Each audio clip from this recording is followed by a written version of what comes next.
ஊதிய உயர்வு கோரி நாளை நாடு தழுவிய வேலை நிறுத்தத்தில் ஈடுபட உள்ளதாக வங்கி ஊழியர்கள் அறிவித்துள்ளனர். இந்நிலையில் இப்பிரச்சினைக்கு சுமூக தீர்வு காணும் வகையில் மும்பையில் இன்று பேச்சுவார்த்தை நடைபெறுகிறது. இதுகுறித்து அகில இந்திய வங்கி ஊழியர் சங்கத்தின் பொதுச் செயலாளர் வெங்கடாச்சலத்துடன் எமது செய்தியாளர் பாஸ்கர் நடத்திய நேர்காணலை இப்போது பார்ப்போம். மீண்டும் ஒரு வேலை நிறுத்தம் அழைப்பிருக்கப்பட்டிருக்கிறது வங்கி ஊழியர் சங்கத்தின் சார்பாக.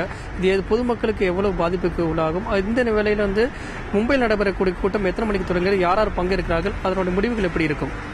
அதாவது 5 நாட்கள் வேலை நிறுத்தம் செய்த பிறகும் எங்க பிரச்சனை தீராத காரணத்தினால் மீண்டும் நாளை தினம் 7ஆம் தேதி அன்றைக்கு அகில இந்திய வேலை நிறுத்தத்துக்கு அறைவல் கொடுத்திருக்கிறோம்.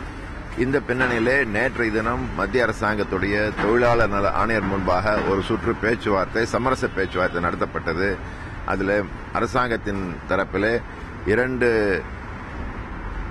தரப்பிலிருந்தும் நேரடியாக பேச்சுவார்த்தையில் ஈடுபட்டு சுமூகமான ஒரு முடிவு எடுப்பதற்கு முயற்சி செய்ய வேண்டும் என்று அறிவுரை வழங்கப்பட்டது. அந்த பின்னணியிலே வங்கி நிர்வாகங்கள் சங்கம் இன்றைக்கு மதியம் 3 மணிக்கு மும்பையிலே நேரடி பேச்சுவார்த்தை நடத்துவதாக அறிவித்திருக்கின்றார்கள். இந்தியன் வங்கி அசோசியேஷன் சார்பாக அதனுடைய பேச்சுவார்த்தை குழு தலைவர் ராஜேஷ் ரிஷி தலைமையிலே அந்த பேச்சுவார்த்தை நடக்க இருக்கின்றது. அனைத்து தொழிற்சங்கங்களும் அந்த பேச்சுவார்த்தையை கலந்து கொள்ள நாங்கள் சென்று கொண்டிருக்கின்றோம். நிர்வாகம் தங்களுடைய நிலைமையை மாற்றி சுமூகமாக பேச்சுவார்த்தையிலே ஒப்பந்தம் காண முன் வந்தால் நாங்களும் ஒத்துழைப்போம் என்று கூறியிருக்கின்றோம். எங்கள் கோரிக்கை நியாயமானது என்று இருந்தும் நிர்வாகம் இன்றைய வராக்கடன் காரணமாக காட்டி எங்கள் கோரிக்கை மறுத்து வருகின்றார்கள். அதை ஏற்றுக்கொள்ள முடியாது என்று கூறியிருக்கின்றோம். ஆகவே மிக முக்கியமான ஒரு கட்டத்திலே இன்றைக்கு இந்த உயர்மட்ட பேச்சுவார்த்தை நடக்கப் போகின்றது. அந்த பேச்சுவார்த்தையில் சுமூகமான முடிவு ஏற்பட்டால் வேலைநிறுத்தம் ஒத்திவைக்கப்பட்டு மீண்டும் பேச்சுவார்த்தை தொடருவோம். இல்லை என்று சொன்னால் திட்டமிட்டபடி நாளைக்கு 7ஆம் தேதி அன்றைக்கு இந்தியா முழுவதும் அனைத்து வங்கியிலும் போராட்டம் நடத்தப்படும்.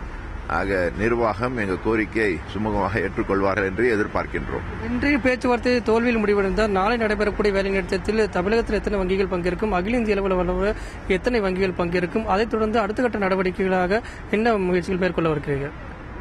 அப்படி திட்டமிட்டபடி நாளைக்கு இந்த போராட்டம் எங்கள் மீது திணிக்கப்பட்ட தமிழகம் முழுவதும் சுமார் 9000 வங்கி கிளைகள் முழுமையாக இயங்காமல் பாதிக்கப்படும்.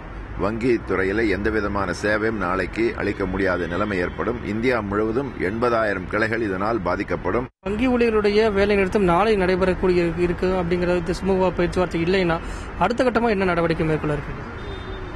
அப்படி நாளைக்கு வேலை நடந்தா அதுக்கு பிறகு வருகின்ற ஜனவரி 21, 22, 23, 24 4 நாட்கள் தொடர்ந்து இந்தியா முழுவதும் தொடர்ந்த வேலை நிறுத்த போராட்டத்தை அறிவிச்சிருக்கிறோம். அதற்கு மேல மார்ச் மாதம் 16ஆம் தேதியிலிருந்து காலவரை இல்லாத போராட்டத்தையும் அறிவிச்சிருக்கிறோம்.